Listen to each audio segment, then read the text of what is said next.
Dream study पे आपका एक बार फिर से स्वागत है। तो आज के इस वीडियो में हम बात करने वाले हैं क्लास 9 एक्सरसाइज 1.5 के बारे में। तो क्वेश्चन नंबर फर्स्ट इसमें बोला जा रहा है कि बताइए कि निम्नलिखित में से कौन सी संख्या परिमेय है और कौन सी संख्या अपरिमेय है। यानी कि ये सारे आपके संख्या दिए गए हैं, 5 है टोटल, और इन सब में बतलाना है कि कौन परिमेय है कौन अपरिमेय है। तो चलिए एक एक करके सबको देखते हैं। तो सबसे पहले दिया गया है 2 माइनस रूट 5। ये जो है आपका अपरिमेय संख्या है। अपरिमेय ये इसलिए हो गया क्योंकि किसी भी परिमेय संख्या में से जब अपरिमेय संख्या को घटाया जाता है तो जो उसका रिजल्ट आता है वो अपरिमेय संख्या ही आता है। नंबर में है 3 प्लस रूट 23 माइनस रूट 23। तो इसको हम इस प्रकार से लिखेंगे 3 प्लस रूट 23 माइनस रूट 23। यहाँ पे आप ध्यान से देखो तो ये प्लस है ये माइनस है, तो ये प्लस माइनस एक दूसरे से कैंसिल हो जाएगा क्योंकि माइनस हो जाएगा, प्लस माइनस माइनस होता है तो घट करके 0 आ जाएगा। तो इसका जो रिजल्ट आया वो आया 3। तो 3 क्या है? 3 एक परिमेय संख्या है क्योंकि इसके नीचे हम 1 लिख सकते हैं और ये p/q के रूप में अब हमारा हो गया। तो जब ये p/q के रूप में हो गया और q 0 के बराबर नहीं है तो ये परिमेय हुआ।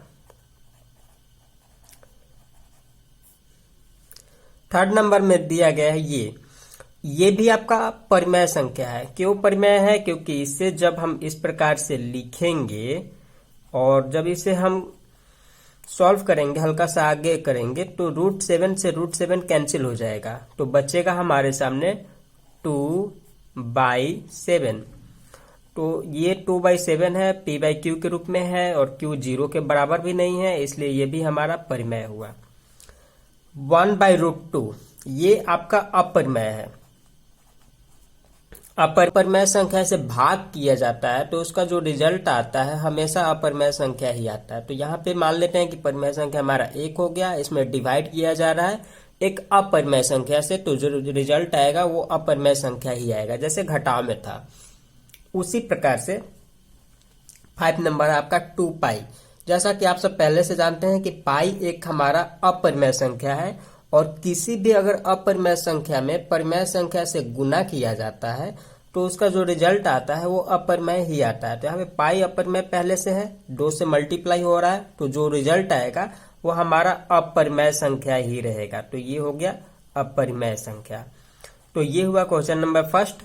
अब देखते हैं क्वेश्चन नंबर हम सेकेंड। तो क्वेश्चन में बोला जा रहा है कि निम्नलिखित व्यंजकों में से प्रत्येक व्यंजक को सरल कीजिए। यानी कि यहाँ पे कुछ एक्सप्रेशन दिए गए हैं, 3-4 एक्सप्रेशन है क्वेश्चन नंबर 2 में, और उन्हें हमें सॉल्व करना है। तो ये फर्स्ट एक्सप्रेशन हमारा है। आपको यहाँ पे मैं बतलाना चाहूंगा कि व्यंजक को इंग्लिश में एक्सप्रेशन कहा जाता है। तो यहाँ पे सबसे पहले जब हम सॉल्व करेंगे तो ये जो 3 है इसका मल्टीप्लाई करेंगे इन दोनों के साथ। तो मल्टीप्लाई करने का तरीका ये है कि जो यहाँ पे नंबर है उसे सेम टू सेम यहाँ पे लिखेंगे और फिर उसके बाद इस नंबर को लिखेंगे ब्रैकेट के साथ। तो 2 प्लस √2 ये हो गया। अब जब ये इतना हुआ उसके बाद हमारे सामने ये √3 जो है इसका मल्टीप्लाई करेंगे इन दोनों के साथ।